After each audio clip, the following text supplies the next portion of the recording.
Memes, we see them every day. We get a laugh out of it every now and then. But have you ever wondered how this idea of memes actually came about?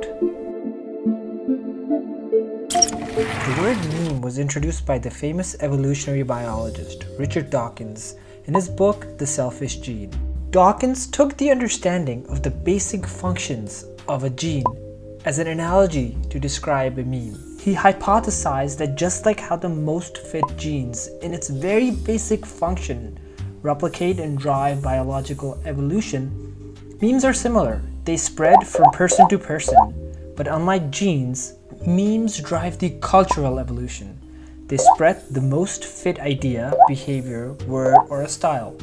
In his book, Dawkins says, just as genes propagate themselves in the gene pool by leaping from body to body via sperms or eggs, so memes propagate themselves in the meme pool by leaping from brain to brain via a process which in the broad sense can be called imitation.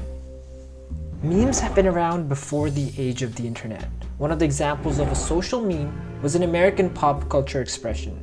Kilroy was here. This meme became popular during World War II. The age of internet began, and emails, blogs, and websites were the very first ways to share internet memes. Internet meme, very similar to the definition of meme, is an activity, concept, catchphrase, or piece of media which spreads often as mimicry from person to person via the internet. A few of the internet memes like Forever Alone, the hamster dance, lolcats are just a few examples. Today, by the means of internet, hundreds and thousands of memes are accessible to us. And with the social media websites easily available to us, creating and spreading internet memes are simpler than ever before. Just as some genes can't replicate successfully, similarly, some memes are more successful in the meme pool than others. As a matter of fact, some memes die off, but some can last forever. It is remarkable to see the impact of how a single meme can bring communities together.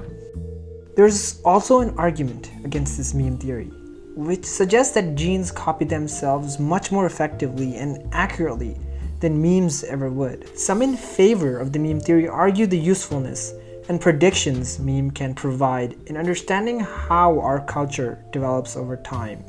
But others argue if this theory could ever be verified by observation. Memes are any piece of human work that behaves like genes in human culture. They copy and spread an idea from one brain to another. Memes was hypothesized way before the age of internet. And not very surprisingly, it has been in the works way before the digital age. Currently, digital memes play a huge role in our daily social lives. We drive meaning and convey messages from these internet memes. And these same memes have this instinctive ability to bring us all together. A few may not agree with the accuracy of the memes due to its ineffectiveness when compared to the operations of genes.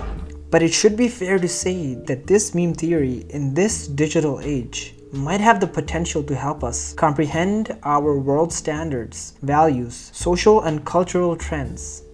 There were memes before the internet, and there are memes now in this age of the internet. And these memes, they carry this widespread cultural message that our societies are heavily invested in. And by studying or observing the role memes play in our lives, we might be able to better understand what is going on in our own culture. Thanks for watching. Share, comment, and subscribe. And meme on, people.